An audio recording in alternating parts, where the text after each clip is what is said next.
when we don't create the right solution, but if we're we have the capability to help people that are fighting for rights and to voice our support for some positions and try to create better trade results with countries that aren't being fair and stuff. We're taking those positions. I think that's all positive, and it just means that we shouldn't assume that we're going to be in charge of everything. But we can still have an influence.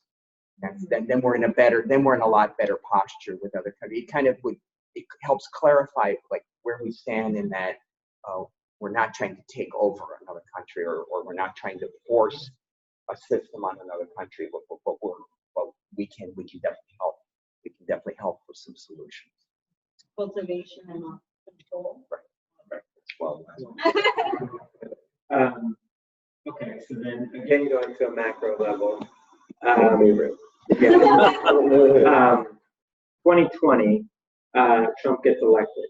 Knowing his temperament and his opinions and his values and all that, what do you hope happens in that 4 years? What trajectory do you hope that it puts us on? Not this one.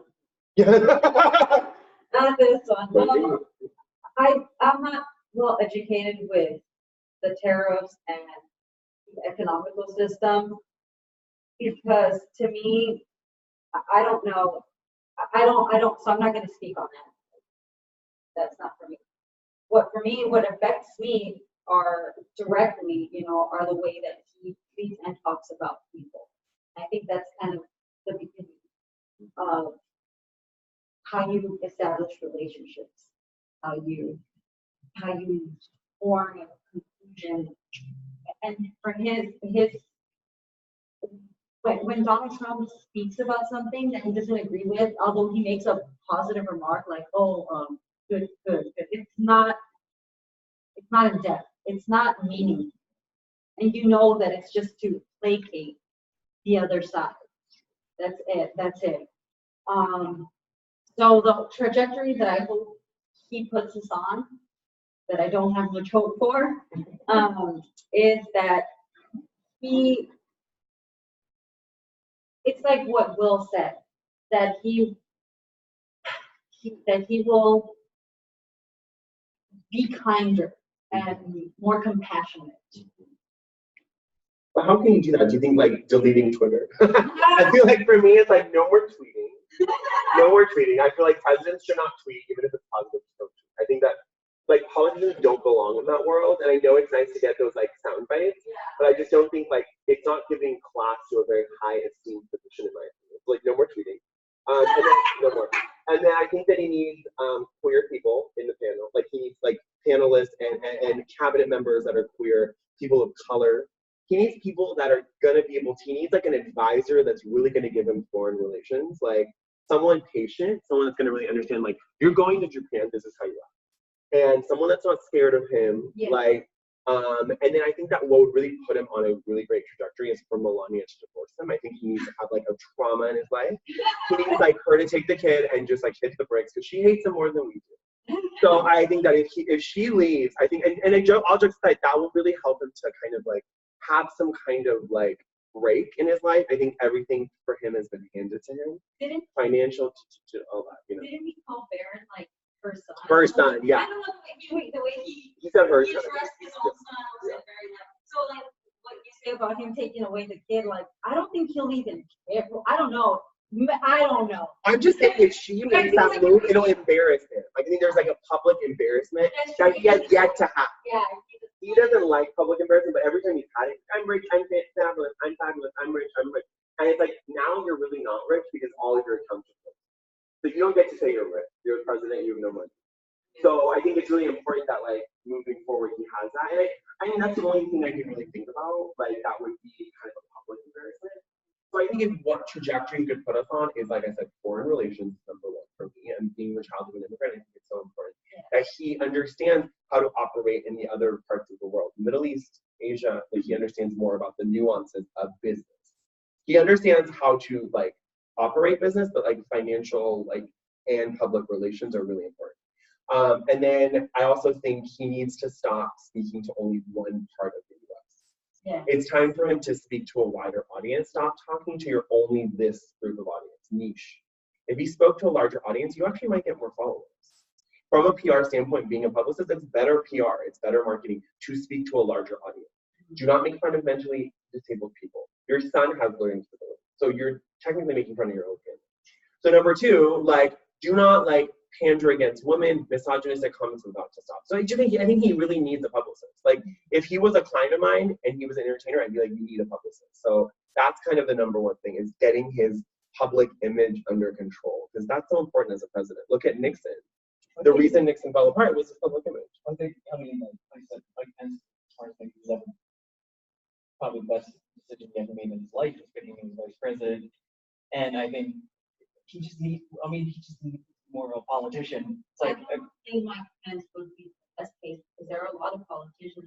Mike Pence's views on gay and the way he Yeah, he's a crypt keeper. I don't know about him being the vice president.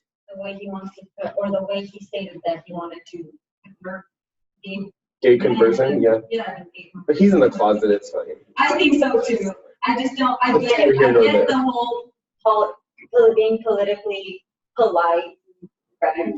I just think it has to be genuine, not just like over the surface. And being from somebody who has been in, I lived in a home with 15 people. I've lived in pension homes. I have never been rich in my life. So when someone's down and out, you want to make sure that that person's okay. Like, I think Donald Trump needs help, just to slow down. I think that and people need to speak to him like, hey, but the thing is, like, he needs to be willing to listen. And I don't know if that's even possible. He's rich and powerful. And that's the only thing. Yeah, it's hard to hear from that position right now. Yeah, when you have all the power, you're like, I don't need to listen to you. What did Kanye West rap? When I get my money right, you can't tell me nothing right, or something like that. It's really true. It's hard to hear when, like, if this couch was higher up, if I was up there and I was talking down to you guys, it's really hard for me to take any of you seriously. I'm like, I'm on this higher couch, like, I don't need to listen to you, because I can just throw you into Guantanamo Bay and be like, see ya. Like, I don't really need to, there's no accountability for the president. Like, so I think that, like, especially, and I know I've said it a lot today, but when you're a straight, cisgender white man with a lot of privilege and you're coming in with billions of dollars, most presidents that come in are like lawyers, doctors, like, they're doctors with like their doctorates, you know, they come in with like maybe a couple $100,000, but no president generally comes in with billions of dollars and assets and all that stuff. So he came in to a position that was already ego-based with a hell of a lot of ego. And I think that the reason I like Jimmy Carter and presidents that check their ego, Ronald Reagan and Abraham Lincoln, they check their egos because the position is already really big. You know, it's like, you're not king, right? Like, if you're a king in England, fine. Like, you don't need to check your ego. That's fine. But here, this job is requiring you to check your ego. It's very different. People are voting for you. Like, you know, you're not being birthed into the position. So I think it's just, and nothing against the royals. I love the royals. Like, love Harry, love William, love them all. It's just, it's different. We have a different system. So. Well, and I think the electoral college. What the fuck is the electoral college? Can someone tell me? Like, literally, what is it? Yeah, and I will argue for the electoral. Oh God, I'm gonna leave. Tell me. Because, I mean, each state has their own number, and it's basically, it's for each state, like, you get a certain amount. And for me, the reason I'm for it is because, like, okay, I love Los Angeles, but obviously, like, if LA and New York were the only cities that were going to decide the election, then yeah, we would never get a Republican ever again. Yeah, Electoral college in LA and New York, like, you might as well not, like, have elections besides these two cities. But why does Florida have like so many votes? There are more gators in that country or country state. Based on the population. It's based on the Oh, population. it is. Oh, okay. And then what is it, like, the Senate or no? Because I know we have, what, The 32 representatives. representatives. There you go. And so every state has their own number of representatives, and based on the way that we vote, like, for example, red versus blue. Our state voted blue. in the last election. So our number 52 is gonna be included on the blue side. And so I don't know how, like Rhode Island's like what, 2? I don't know, they have a small population. But it just depends on like the population and then like that. But the thing is, It feels like magical. Like I knew that, but then some of it, like when it comes down to certain situations, it starts to feel a little magical about how it happens. It's kind of like, poof, like they got that state, and you're like, see, like some of it just feels a little wonky to me. I don't know. It's interesting, like I looked out, because it was where I'm staying right now, it was the only section of Los, and you can look by county too, like during Yeah. elections, you can look by county. You can. The section I was in was the only red part of Los Angeles County. which one was it? Sun Valley, Shadow Hills, there's this up north, it was the Shadow Hills, I only love Shadow Hills. part of Los Angeles County that went red in the presidential election. I'm like, I'm in the only part of the entire county of Los Angeles that went red. I was like, okay. Orange County went red. But yeah, Orange County. I thought Orange County was blue this year. This time they were blue. They're always red. And that's why it's interesting to look per county, because then, yeah, you're like during the president, you're like, oh yeah, they'll just flash it by super fast, like California, but it's like Like, look what per else? county, like Yeah. it's like California's a massive state, and it's like it's not just. But if you go further north, like you go further north, it is more conservative. But it's like Like a bunch of mammoths, like those people. Oh my God, it's like for sure. Yeah, so, right, like, you get it. that's why I think it should be more diverse though. It's like certain, like if you go to red states, like there probably are liberal people and like it's Of course. Or in Texas, there's so many Yeah. so many queer people that live in Texas. That doesn't mean just because a country's voting, state that's voting is like. But see, that's another thing. Like with the U.S. that I have a problem with is that even when you live in California and New York, you start to think that other states are countries. Like you literally in your head, because I said it. That's a Freudian slip. It's something that we're kind of taught. Like you're in New York, you're kind of better. Then you're in LA, you're somewhat better. You're in other states, you're a country. Like people are always trying to leave. Like I have friends that will complain about issues they're having with their government or whatever, like their city council. I'm like, move to LA, move to New York, like because that's like but not everyone can move to the coast financially. It doesn't like there's no space. Like so, I think people need to, like you said, at the ground level, go to your church, go, and that's the way we can switch the trajectory and start to from a micro. Sorry, I love this word. My micro level, and then that will eventually affect the macro level. Look at AOC. Like AOC is the definition of micro level. That's an organization coming to her and being like, we're going to pay for your, I forgot the name of the organization, but they come to you and basically help you on your campaign. And they like provide you help, they get you buttons, they get you people, they get people on the ground. And they helped her and they got her to that level. And the rest, and listen, I'm not saying she didn't do the work, but it's micro, it's very micro. But the fact is, the reason it's on a macro level is people can relate. They're like, damn, I'm a bartender too. I come home, I'm fucking tired. I don't want to, immigration is not on my level. I want to talk about when I'm going to get paid. As a woman, am I going to be able to get a pap smear? Am I going to be able to get an abortion if I need? I have 3 kids. I can't afford another one. That's stuff that she talks about, and she's angry. Like, wouldn't you be angry if someone's like, you can't have an abortion, and you can't? Who's going to pay for my kid? I mean, and men love to say, well, have the baby, like Will said, have the baby and give it up for adoption. Hello, emotions. Drop it off at a fire truck. I mean, it's like at a fire station. Like men love to say stuff like that because they have no emotional thing in it. They're just like, get over it, give the baby away. It's like. So I think that's what I don't get. And I think that like if our president is speaking that way about women and grabbing by the pussy and they're trash and she's disgusting and that one's disgusting and Chrissy Teigen is a bitch of a wife and all that stuff, then what would make a American citizen not talk to women like that? I mean, if your president's speaking that way, then sure, I can grab him by the pussy too. I can rape her. I can do whatever I want. I've had so many men say, well, she shouldn't have worn that. If a woman walks down the street naked, you shouldn't touch her. That's where we need to be as a society. And when the president speaks that way, that is going to have a trickle-down effect that people are not going to see today, they're going to see in 20 years. So, because it's not about us, it's about our children that are hearing this stuff and going, well, maybe it's okay. What do kids say? What do you want to be? I want to be president one day.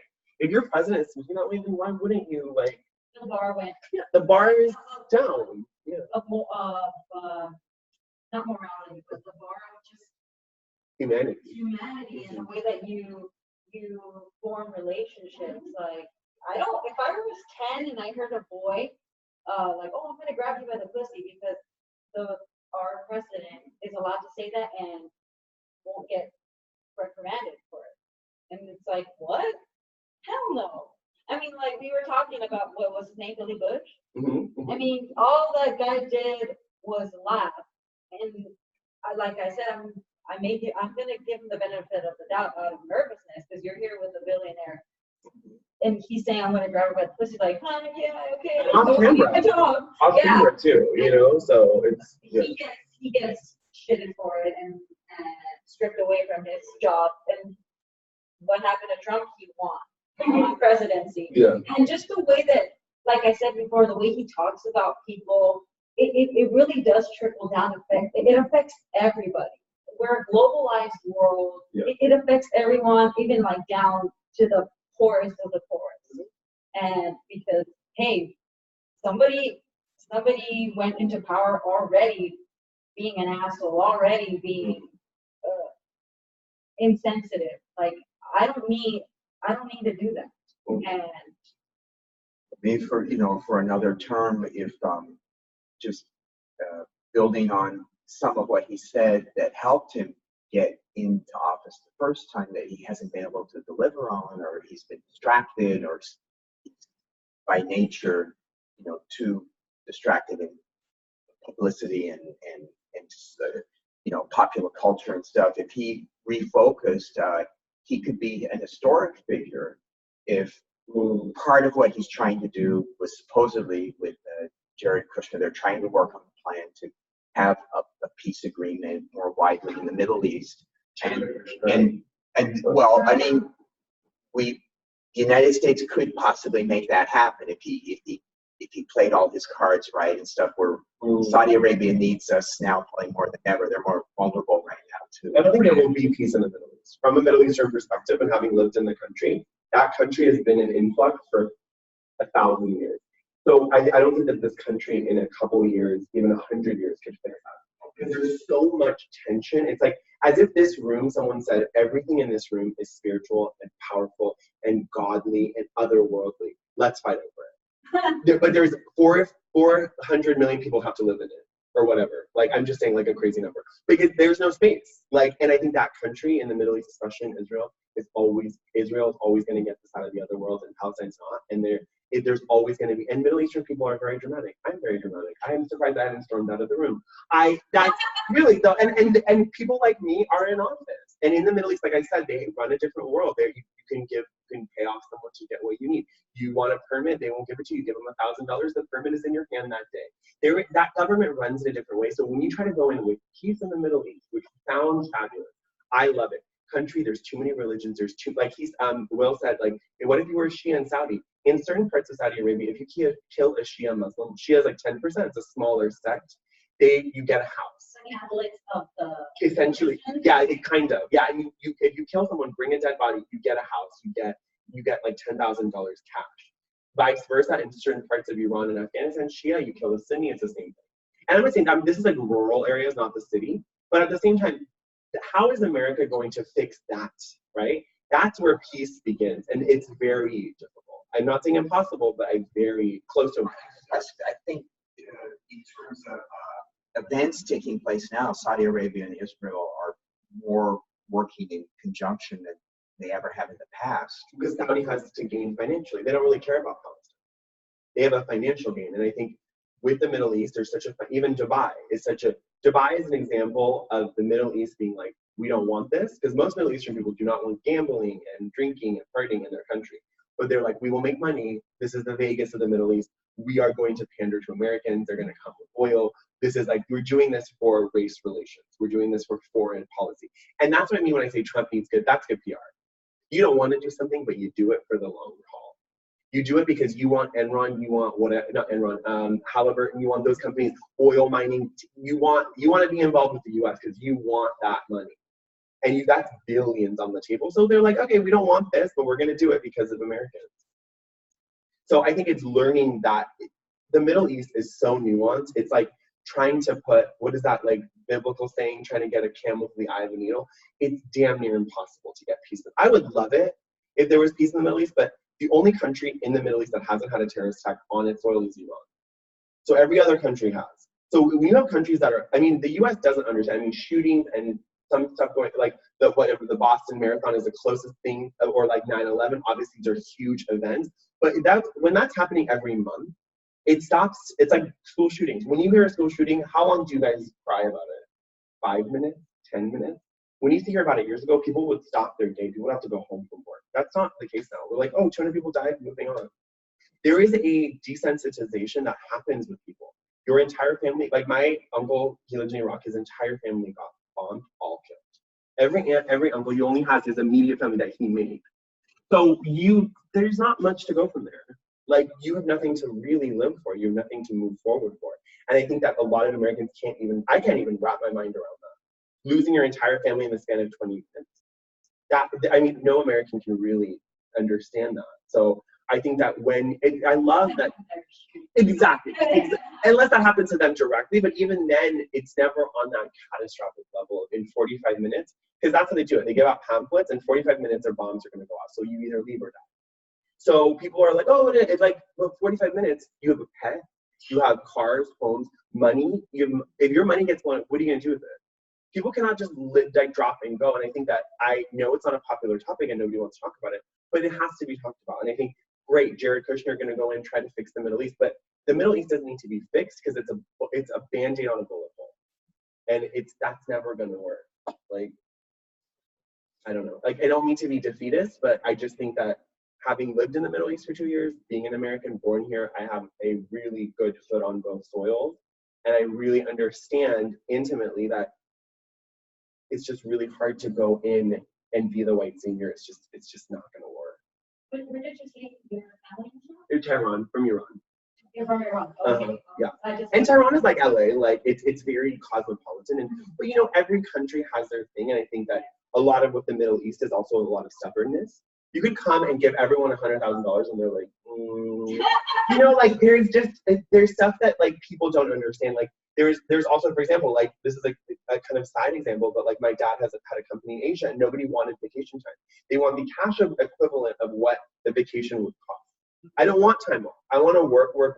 And for a lot of Americans, they're like, what? I want time off. Like, that's the culture. You have to meet people where they're at. Instead of like, no, you need to take vacation. It's better for your mental health. I don't want it. I want the cash equivalent. Like, I want to work. So I think that like with the Middle East, a lot of us want to go in and be like, well, stop. Then don't go to the mosque. If there was a possible shooting going to happen or a bomb was going to go off. That person wants to pray. They don't really care.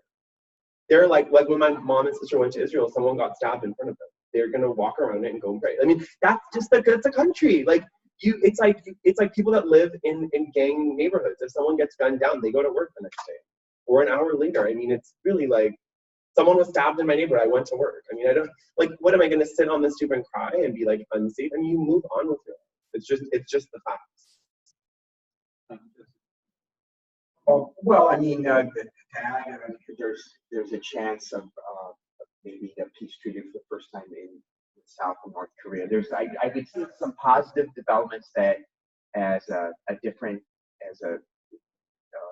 being outside the system that he might be able to accomplish, and in a second term, I could see more positive results happening that he hasn't. He's been distracted from so many other issues. Some of it self-defeating. I mean, one thing that I'm very like kind of the America first, where it's like I watched a John Oliver video where he was talking about immigration and how like there is kind of like this lying, and it's like, and I have like a friend that's an immigrant that he's from Honduras and took like the path to get here like many people do, and I think big things. Like you have to have like a purpose to come here. It's like, okay, what? And like I think I quit to LA, and it's like I think LA is like full to the max. It's like I want to do a script. It's like we have enough actors, we have enough directors, we have enough like we're filled to the max. And I feel like America is kind of at that point. It's filled to the max. Like if you're gonna come here and you're gonna help us and contribute and help make a better society, then yeah. But I think one of his big things is like it's like okay, if you don't have a purpose for being here, it's like okay, like get it if it's like really bad in the country, but it's like what if you're gonna come here, like why are you here? Why are you here? A lot of these countries in America and South America, they are destabilized. Are how do you say are metal? The we go in and we put in a puppet dictator, or not a dictator, I'm sorry, a puppet president. They haven't been yet, but anyway, a puppet president, with no help or resources, it just destabilizes the country. And they come, the citizens come here, you know, because it's a good opportunity to live here. You know, you don't have that, what's the word, a forwardness of, you know, hate. It's very, when it is, well, at least before Trump was president, it was very under the radar. You just live with it at home. But they come here, they come in the first place because their own home was destabilized. There's no other choice. I don't think people come here just only for the American dream. Right. No other option. Like, They come here as a refugee, Right. for safety. for sure.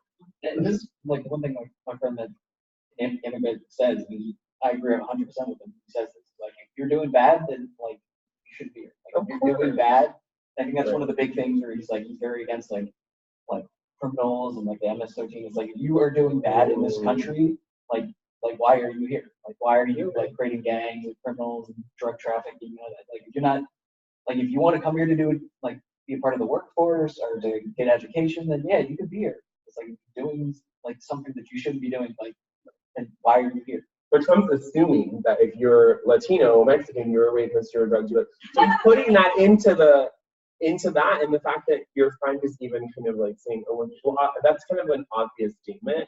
But I think that as immigrants, a lot of times it's like even Muslims too, like, come into this country, you might be part of jihad. It's like, no. You come here to escape whatever you're dealing with. And I think that like when Trump says that, it makes it hard to like That was the first thing he said too. yeah, he said that. He said that was his first inappropriate thing, yeah. No, that was his first thing to say. Uh-huh. Oh, I'm running for president. Like, Yeah. what? After you said they're all racist. And I was like, yeah, he's gonna because People just, I think there's this like, and it goes back to systemic racism. There's a lot of frustration about Mexican people taking our jobs. There's that documentary, A Day Without a Mexican, and this LA fell apart. And the whole joke of the documentary is that like basically there's a lot of jobs you don't want to do. Like I have a lot of Mexican friends, and they're like, you're the white person doesn't want to do the job like that. Do you want to go clean the gutter? You want to go into the sewer and clean it shit? But we don't, like Middle Eastern people to come to this country and will work anywhere. We'll work at a gas station. We'll work anywhere to pay their rent. And I'm not saying that there's anything wrong with this, but a lot of Americans that are born here will not do those jobs. They're like, I'll wait it out. I'll go home, live at home. I'll like do freelance. Like, no, people that are immigrants have no other choice. There's no freelance. Like, you got to do the shitty job that nobody wants. And unfortunately, like, they are willing to do it, and you can't. That doesn't matter. Like, it doesn't matter that you think, oh, they're rapists and killers. Like that. Where's the info?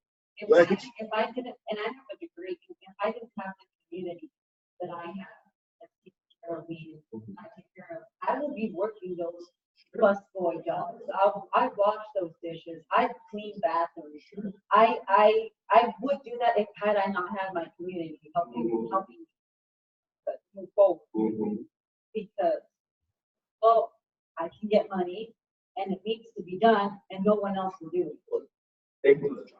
There's a lot of jobs that people don't even see that person doing the job. Like when I was in high school, I went to a really privileged high school. It was very expensive, and one of the girls, her dad he was a janitor, and so that's how he was able to pay for her tuition.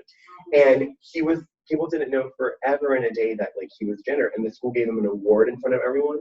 And that was so devastating to her because it was like she was basically one of 3 people of color, which I was one of them. And it was like all these white people basically being like, oh my God, we thank you for doing this thankless job. But that is also tangible. That's also like going so far left that you're really trying to, we support you so much. It's kind of like when people support us as queer people, like, oh my God, like you're so amazing. I just love like watching Kirsten Christie, or I love that. Those are characters. That's not, those are not real people. Like, it's like, you know what I mean? So I think that there's a level like with that where this government really needs to find, again, it just all goes back to micro and nuanced energy about understanding what your constituents need. And I think a lot of Democrats and people that are running for office don't really care about the people at all. They care about their social media and the surface and the Twitter, and I'm going to be on the Huffington Post, and I'm going to do the debates, and I'm going to build my profile so I can write a book. I mean, nobody really cares. Like, all of these Democrats are going to get book deals because that's how publishing works. Like, everyone wants to hear from Kamala Harris. What's her name? Elizabeth Warren had her book on ballers. She does not watch a show with The Rock. And you're tweeting them. I love watching ballers. You don't watch a show with people of color running around playing football. You don't care about that. It's bullshit. You're pandering to a certain demographic. So I think it's really. So pivoting to that. Yeah. Last question. My macro question. That's fine. I'm fine. That's okay.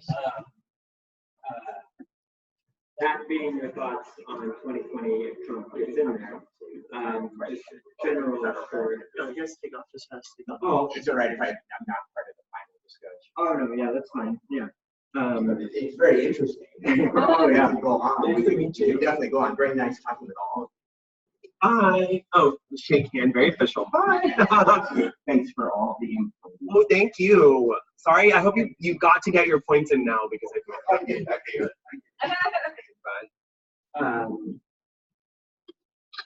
so that being the Trump side of what are your just, we're still more than a year out from the actual election. What are your predictions? Who do you think wins? And it can be short, sweet, simple answer, but how things are looking now, the state of the world, the state of the election, who wins now and what? If we held the election tomorrow, now and why? Yeah, like the Democrats winning, I think thing that could have happened last time. I think Bernie Sanders is the only one to do it. I think we need someone this far left. Do you think he will win? I think if he is, I don't think he will win this. I think he had the chance last time and the Democrats shot him in the foot. And I think it's too late for him. But What do you think? Whatever it is. Yeah. I think Joe Biden. But I feel like, I don't know. Yeah, I mean, I feel like they need someone as far left as Trump to beat him. But I don't know. I think Bernie's the only one that's far left enough. And I think too many people running for him to win. And so do you think second? Yeah, I think so. Yeah. Are we going in order? Anyway. Okay. I do think Trump will get. That's my short and sweet Who do you think is the nominee? answer. I would hope either Elizabeth Warren or Bernie Sanders. To me, they're two I believe in. Kamala Harris, prosecutor, panders to the side that she wants to win. And Andrew Yang is a promising candidate, but I don't think people will take him seriously just because of his background. He's wearing a tie. He needs to wear a tie. I think his background, and people don't. He's new, he's fresh, and I don't think he's very aggressive or assertive. His is very like kind of passive. I wouldn't say pacifist, but it's like very calm nature. And like you said, you need to be angry. Got it. And him wanting to sit down with Shane Gillis from SNL. Like, you don't need to pander over this. No. Like, we don't need to play that game, but I think he's a little green. Yeah, he's new. Mm-hmm. Who else are the nominees? What's the Warren Harris, Sanders? And then some random. So there's And 200 then people. Buttigieg, I don't know. Buttigieg. Yeah, Buttigieg. Yeah, gay guy. I think it'd be great to have a gay guy, but I don't want a gay veteran. Exactly. Thank you. It's just, I don't know, there's nothing too concrete Right. for the blue side. But you would give it to Trump, not personally. Oh, No, you, not you, you. My prediction. Yeah. My prediction in 2015, as soon as he came out and said, they're bringing crime. Racist. I was like, oh yeah, he's gonna win because a lot of people. I mean, I know people were surprised when he won, and I go, why? You know, growing up as a daughter of as a child of an undocumented immigrant, I faced fear every day. Like if my mom did something, even just like not pay a parking ticket or something like that, I was so afraid of her getting deported. And I was living with a single mom. Wow. I mean, my dad, I only saw him on the weekends. So if they had deported my mom, Are you gonna eat? where are my brothers and sisters gonna be? And how am I going to develop a relationship with the other parent that it's kind of already got severed? I mean, yeah, my grandparents helped a whole lot. My mother's siblings helped raise us a lot. I mean, but like I said, I needed that community. Otherwise, I would have been in the ship like by myself. Yeah, I mean, and we're working people. My family, they're mariachi singers. That's what has paid our, luckily in Los Angeles, there are a lot of Mexican families that want entertainment. Nice. And I've been to many parties too with the mariachi. yeah, you probably saw my uncles, my grandpas. I love it. I wouldn't doubt it.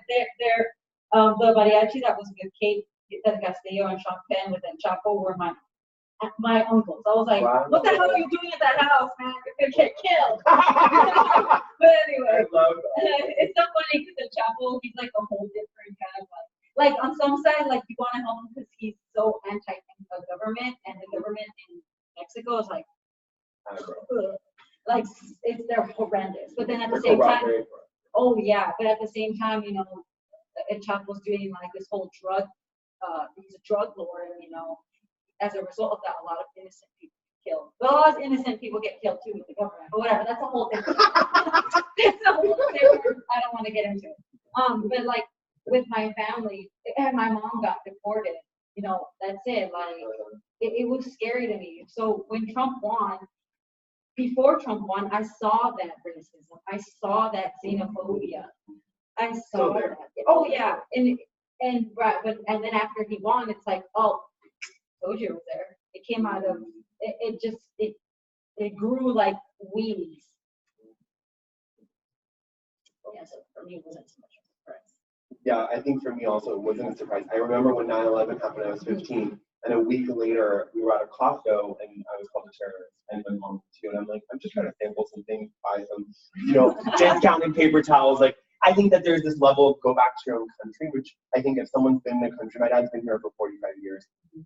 This is his country. So when you tell someone to go back to their own country, there's such a disconnect, and it like doesn't even make sense, and it comes from such a xenophobic place. So I know that since 2001, I've always, and even before that, I knew being in a white neighborhood that I never quite fit in. That like for me, it was always there. It's just I think Trump made it okay. It like became okay to be a misogynist. It became okay to be racist. And for the first time, people felt like they didn't have to be in the shadows. Like they don't have to wear a mask. Like Ku Klux Klan, they just took their hoods off. They're like, I'm a racist and I want to kill black people. I mean, even yesterday on Twitter, there was a white woman at a CVS Eagle Rock down in the N-word. Like, and I guess that might be also mental health issues, but the fact that that's still like okay to throw that word around and say the word mulatto and just be, and like a lot of people do this, and growing up in Orange County, I got that a lot. So I think for me moving forward with Trump, like if there's just such a, like for me, I'm cautiously optimistic that he won't get reelected, but I also understand how this country works. There's a lot of angry people, much like Alexandria Ocasio-Cortez is angry. There are also people on the right that are very angry. They've lost their jobs. They're no longer working in this factory. They're no longer getting payment. They're no longer co-workers. I understand there's a lot of frustration, and there was a documentary with all of the that came up in Congress, and one of the women that was running, she was from a coal town, and the guy that won was a coal miner because he understood the plight, and she was just like working so hard, and she lost by like 10 votes. But that's because those 10 people were like, I don't want to lose my job as a coal miner. And she could never really understand. She's never been a coal miner. There's a level of, I'm never going to understand what it's like to be far right and be like so angry at people of color for getting your jobs. I don't get it because I'm the one taking your job. Like, I don't really care. Like, I don't have sympathy for that. So I'm never going to understand. So for me, when it comes to Democrats, like, I still don't know who I'm going to vote for. But moving forward, I would like to, Bernie Sanders is too old. He can't, it's like, it's not, there's too disconnect at this point for him to really make an impact. I think that a woman, unfortunately, at this time is not the right time for a woman to have too much of a big chip on her shoulder. You're going to come into a bad situation that's already a mess, and then a woman's going to come, first woman president. She's going to have a chip on her shoulder, trying to prove herself, and there's no way that anyone could fix what happened in the next 4 years. So they're going to come in and go, oh, woman can't be president. Look what she did to our country. No, that's what Trump did. So I personally do not want a woman or a person of color really to come in because they're just going to be blamed. I want someone to come in and just really kind of be middle of ground, fix everything. Like, I don't want a best friend. I want someone that's like disciplinarian. Come in, fix all the problems, fix all the shit that Trump has made a shitstorm. don't bring someone, I don't want a woman, I don't want a person of color because they're going to be blamed. And so we can have another person of color, we can have another woman because look what they did to the country. I don't want that to be ammo for people. So moving forward, I really need to sit with that. I'm not going to pick a gay president because I'm gay. I'm not going to pick someone because, oh, they're Persian or I'm black. That's not how you vote. No. Like a lot of people voted for Obama same way. Oh, he's black, I'm black. No. You need to do the research. Like, what does he stand for? Like, I wanted Kamala Harris for years, and then I looked, like, I've been following her for a long time, looked up, she has a lot of transphobic things she said.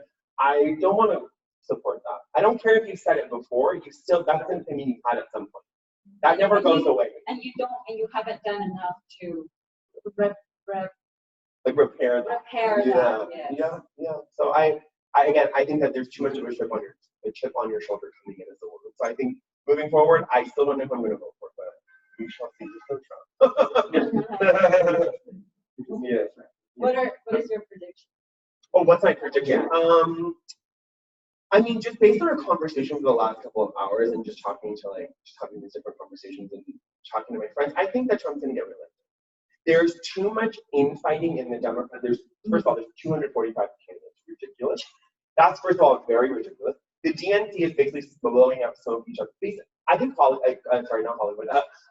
Washington is like ugly Hollywood. It's a big circle jerk. It's like basically everyone's just going to kind of like pander to each other. It's all about ballots and it's BS. So I think that we need to make it easy for people. Basically, you want to spoon feed them a ballot.